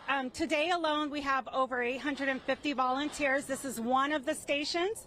We also have 2 halls inside that have another set of volunteers. And so this is the Army. Our volunteers are the Army behind the Salvation Army. So this is the only way we can provide support to our community. It's amazing. Yes. Thank you so much. And thank you for everything that you do, all the volunteers out there. And really quick, I want to mention tomorrow, Black Friday, is when they're kicking off, I guess, unofficially, the Red Kettle campaign. So going to the stores out there, you'll see those bell ringers really trying to raise a lot of money, because this meal that you see here, those Red Kettle campaigns, that is what funds this type of thing, as well as the Christmas meal and all the other types of things that they do here through the Valley. So Salvation Army really stepping up for our local community, as always. Happy Thanksgiving, everyone. Have a great day. Yeah, that's a good reminder. I was at, it was one of the big stores. It was Target or Walmart or one of them, and they had a big Salvation Army kettle there. And we will... Hey, Bella, you're on air, baby. Bella, I'm not sure. I'm punching a button that says 2-shot Look at here. that look at her beautiful smile. I've lost control. Yes. Bells, well, Ron's trying to work through these buttons and everything. What's your favorite type of Thanksgiving meal, Bells? Mashed potatoes Oh. and gravy. Really? So that's number one. Yeah. You know, I like a nice green bean casserole. Do you? Yeah. How about you? With the crunchy onions and stuff on top? Oh, yeah. I think my number one, which I do love me a good mashed potato, is my mother's stuffing. Really? It's so good. Good. Yeah. She's coming over. She's coming over today. Celeste was just on with her mom. You guys are wondering, well, what do we do in that 30-minute break during Ty and Anita's show? Well, you checked in with your mom. I called mom. That's nice. Winding down now, I guess, out of the whole day's worth of oh, look at Santa, Ron. activities yesterday was Santa making an appearance at the New York Stock Exchange. I don't know. This is probably as excited as I've ever seen Santa. Maybe he had some sort of an IPO going, and now he's rich. No, I hope he did. There was no insider trading allegations going on. Right. He looks very, very happy. All the gifts will be delivered on Christmas. I know. 24th of December. You know what's wonderful about the Macy's Thanksgiving Day Parade, Ron? We were just chatting about this at our desks, sitting across. NAU, they have a marching band, and they're they were in the parade this morning. So great! It's so wonderful. It's a feather in their cap. We need to reach out to them. Yes. Get them on the stream on Fox 10 Talks. But since the parade is winding down, I did think it was very creative of the folks at Goldfish. I love a good goldfish cracker just like you do, Celeste. But they were practicing earlier this week getting the world's smallest float set and ready to go. Now, here's the funny thing. These balloons are expensive. Some of the floats you see in this parade and in the Rose Parade on January 1st are so expensive and so time-consuming. They could have knocked this thing out in a couple hours. It probably didn't cost them more than a few $100. And they've gotten more publicity about it, more million-dollar talk than any other float in years. Oh, my goodness. What a creative idea. Yeah. Because you'll probably, as somebody who's standing street side on the sidewalk, you're thinking, all right, what's the next big float? And next thing you see, you don't see anything. Like, and they actually look down. Look down. It's down there. Right. Okay. Well, hilarious and good for them for coming up with a plan. Now, tomorrow, of course, is Black Friday, and they are saying that, despite the kind of the rough economy, over 1 million people have been laid off this year with their various jobs, that they think Black Friday is going to be pretty strong. And so here, just a little bit, holiday spending at a touch $1 trillion for the first time ever this year. And people, the thing is, there are good deals out there tomorrow. And actually, if you look online today, I just kind of, took a look at some of the websites where my kids have put things on their Christmas list. Yes. I'm seeing like 40% off some of these items. So like even today, it said some of the sales begin today online. So I would take a good look today because you might be able to find it before tomorrow. Okay. Well, let's take a look. This is what some shoppers were saying as they were thinking about, hey, Black Friday's coming up soon. Ever since I knew the Black Friday's on, I was like looking out for all the prizes, all the electronics, get some gadgets, get some video games. It's like pocket money, so I'm not making big purchases, but just like little trinkets and makeup. There will be some last minute, and I really have the rule that I never shop for myself when I'm shopping for others. And I did break it slightly because I got a vest the other day. What might be different is you might be seeing different flash deals or in the moment deals across both channels throughout the weekend. So we do encourage consumers, if you see a great price on something that you want, don't wait. Go on ahead and purchase it. And so, compared to last year, you'll spend more, only 11% less, 44%, the same 44%. I like that woman with that big scarf that she had on. Where she had a rule that she never shops for herself, except she just broke the rule. Right? No, our rule's meant to be broken, I think, in her world anyways. But I thought, my goodness, that she looked so warm and cozy. I think she was in Chicago. It looked like Chicago, didn't it? Yeah, it sure did. Yeah. Okay, Chicago, it's funny, Anita's from there, and I was looking at the weather forecast with Crystal earlier this morning. I'm like, because she misses Chicago at this time of year, you know. I'm like, be glad you're not trying to fly in there like tomorrow and Saturday, because it just looks like it's going to be a big old snowstorm. And next thing you know, you might be stuck in an airport making the connection, and it's another episode of Planes, Trains, and Automobiles, one of the best movies of the holiday season. You know, I had somewhere on our list of stuff to talk about were favorite holiday type movies. Ooh, do you have one, Ron? I think that Miracle on 34th Street. Yeah, that's a good one. I like Elf. Yes. I like the Charlie Brown Christmas. Yeah, how about that? Yeah, like an oldie but goodie. Remember the old Rudolph the Red-Nosed Reindeer? Like the OG one. Yeah, like that's the one I'm thinking about, right? Mm-hmm. Yeah, with the red bulb nose. Yes. That blinks. And you can tell it was like created back in 1964 or something. Yeah. I love the There's some retro really ones. good ones. Do you guys end up watching Christmas movies throughout the season? Oh, yeah. But here's the thing. There are so many new ones to keep track of, because now there's so many different platforms out there that it's like, okay, what are you going to sit down and watch? The thing is, good football games. I mean, today the NFL, we got 3 games. Yes. Tomorrow we have ASU, U of A. The whole country's going to watch it because it's on Fox. Yeah. Then we have Ohio State, Michigan at 10 a.m. and Oregon, Washington right after at 1:30. And then it goes into the Iron Bowl, Auburn versus Bama. Yeah, that's huge. And that whole state gets divided on that. I know. All right, so mystery cam. That's right. We're going to do a mystery cam. Would you look at that shot right there? The runway is ready for another plane to come land. Where do you guys think this is? We'll be right back.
And right on cue, we have an airplane coming in for a picture-perfect pinpoint landing on this live.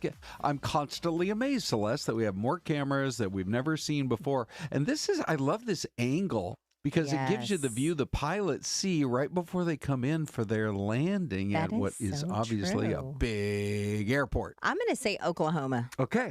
And I'm going to say Texas. And B. Miguel says Kansas. Oh. Here's a quick note. Brandy the Bookworm asked, do I have a favorite holiday book to read? And I said, that's a really good question. Yeah. If anyone has a good holiday book read, let me know. Or maybe it's on Audible or something like that.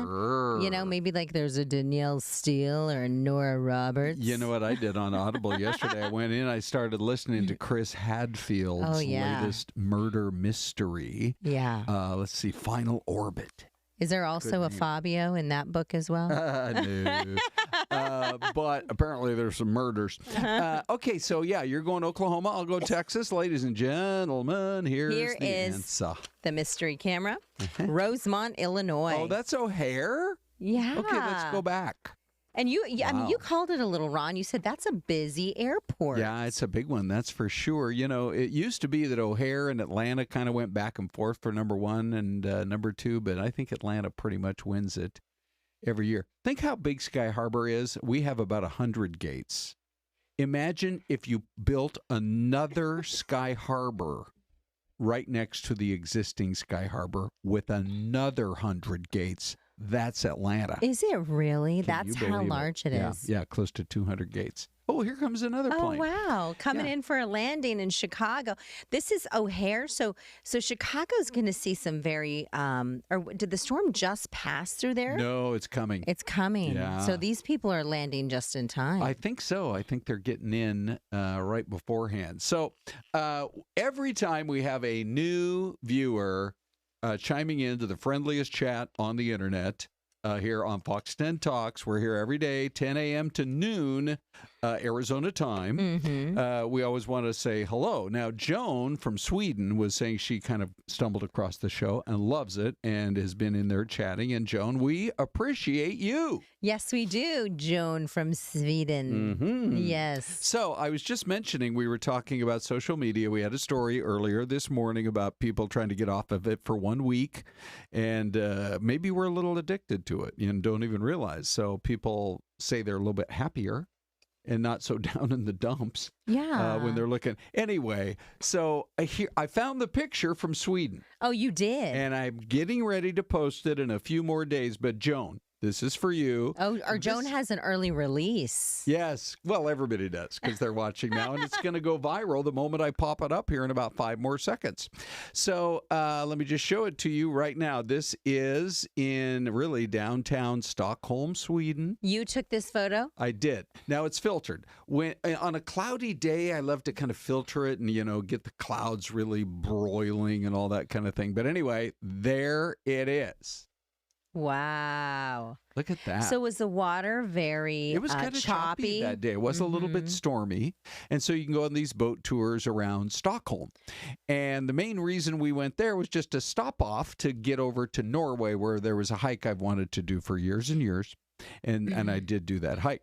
But just look at how it looks like it's a painting out of like 1800. It really does. So all those buildings, are they businesses? Are they residences? What are they? I think there's some that are hotels. A lot of them are going to be apartment buildings, but on the ground floor of every single one is probably a restaurant. Like a little cafe or something like that. A little that. Coffee shop, that kind of thing. They have this island in the middle of Stockholm. It's called Gamlastan. And nothing has changed. They're not allowed to put in new buildings, or bring in fast food places or any of those kind. You're not going to see a new Walmart there. It's like open space, like protecting it, right? Yes, right. Do they have a Walmart in Sweden? Oh, that's a good question. I bet somewhere in the whole country. Maybe. But it would be out in the suburbs, that's for sure. So, Joan, that's for you. And when it comes to, I love posting pics of my family, my grandkids, et cetera. But just in terms of a landscape shot, that was my favorite shot of 2025. So what did you have a meal while you were in Sweden?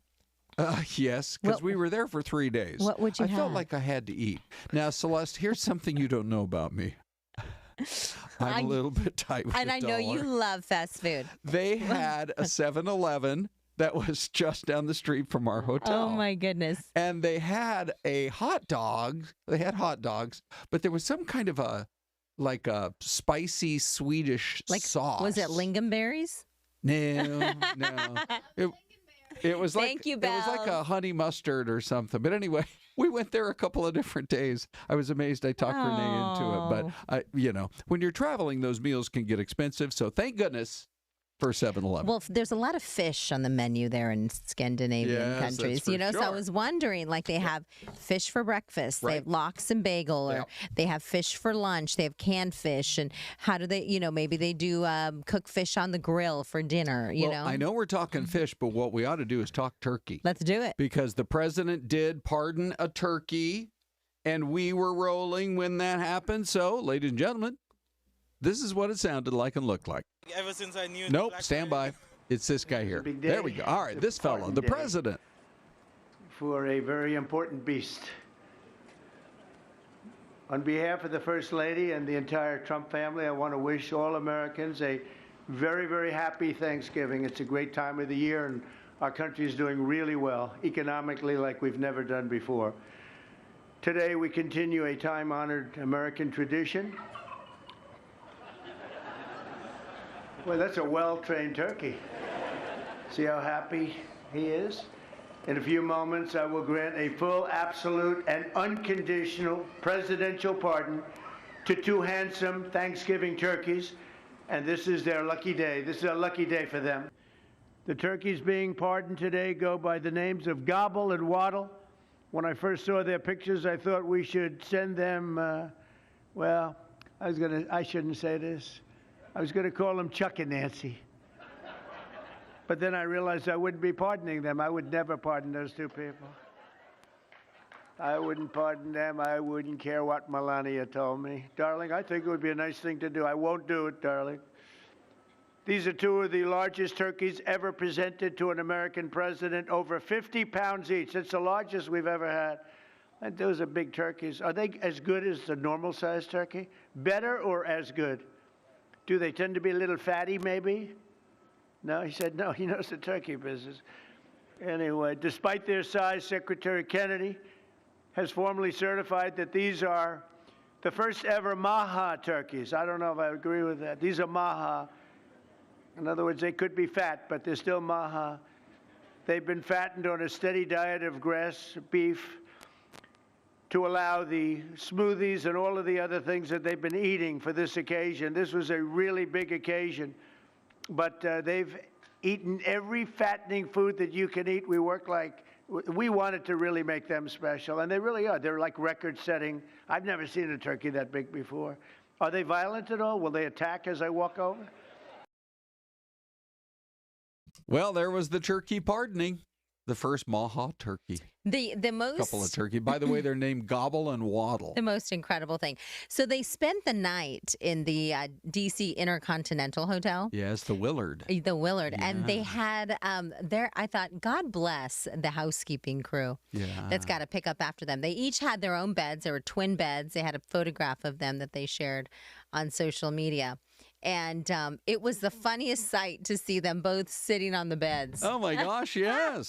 Right? Oh, my goodness, yes. Okay. But I bet those two turkeys were happy we were talking fish. They're like, you know what? No, right? no. Like the Chick-fil-A cows, right? Something like that. Exactly.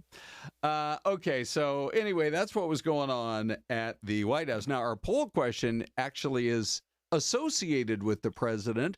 Where do you think, when all is said and done, a few more years from now, where will the President Trump rank among all American presidents? 56% say one of the top 5 best. 6% say somewhere below the classic names like Washington, Lincoln, and Jefferson, but still top 10. Somewhere in the middle, only 2%. This is fascinating. People have strong opinions one way or the other. And on the other side of it, one of the worst ever, one of the bottom 5, 36%. You can grab that QR code. All right, here is a quick glance at your YouTube votes. We have about 700-800 votes right now, and you can see 29% of you say one of the top 5 best, And the number, one did of the. I get out of that too soon? Oops. Okay, there you go. There you go. Thank you, Ron. Yeah. 62% of you say one of the bottom worst. Well, we only got 3 left. We've been trying to get this photo on the air for like 2 weeks. Celeste, what is that picture? So, Ron, in true Ron Hoon fashion, when you're traveling around and you see a bit of history around you, you take a quick glance and a quick photo. Right. This is Will Rogers. My husband and I were in Oklahoma City. Flew At the into Will Rogers Airport? We were. Nice. And so I thought, oh my gosh, who is Will Rogers? I know I've heard his name forever. Famous humorist. Yes, and a famous roper. Yes. He was really, and this was in the 1920s and 30s. Right. And so they have these statues. This is of him roping. I know it's difficult to see, but that's the horse, and he's sitting horseback there, and he has a big rope around that he's kind of wheeling in the air. But this was right at the Will Rogers Airport. And I thought, what a beautiful airport it is. And I learned a little bit about him as well. That's so great. Because he became a famous actor. Yes, right. Yeah. My favorite quote from Will Rogers is he said, "I never met a man I didn't like." Yes. So he was able to, bridge that gap and be friends with everybody from every walk of life. Here's my question for you, Celeste. Every state selects. You didn't know you were going to get a quiz question. Yeah, no, I did not. Kind of a history quiz thing. Now I'm sweating. Every state selects 2 citizens for statues in the U.S. Capitol. 50 states, there are 100 people with statues. Will Rogers is there representing Oklahoma, but what's unusual about his statue? Ready? A, the way it's facing. B, it's almost 2 times taller than he was. Or C, it is the only statue there at the Capitol showing a man in boots, spears, and spurs and holding a lasso rope while he's doing a roping trick. C. Okay. Celeste, I would love to be able to give it to you, but I can't. The answer is, let's go back to that picture here one more time. Will Rogers. Yes. The answer is the way it's facing. He always said it doesn't face you. It's facing away, back toward the door. And that's because he always said he wanted to be able to keep an eye on Congress. Oh, wow. Look at that. Isn't that so funny. And he even said, look, I don't make jokes. I just watch the government and report the facts. Oh, that's so great. So that was a good trip. Anyways, Ron, you inspired me with that photo, my friend. And you inspired me. So there you go. Next time you're in Oklahoma, look for the statue that Celeste just made famous. Have a great Thanksgiving, everybody. Thanksgiving.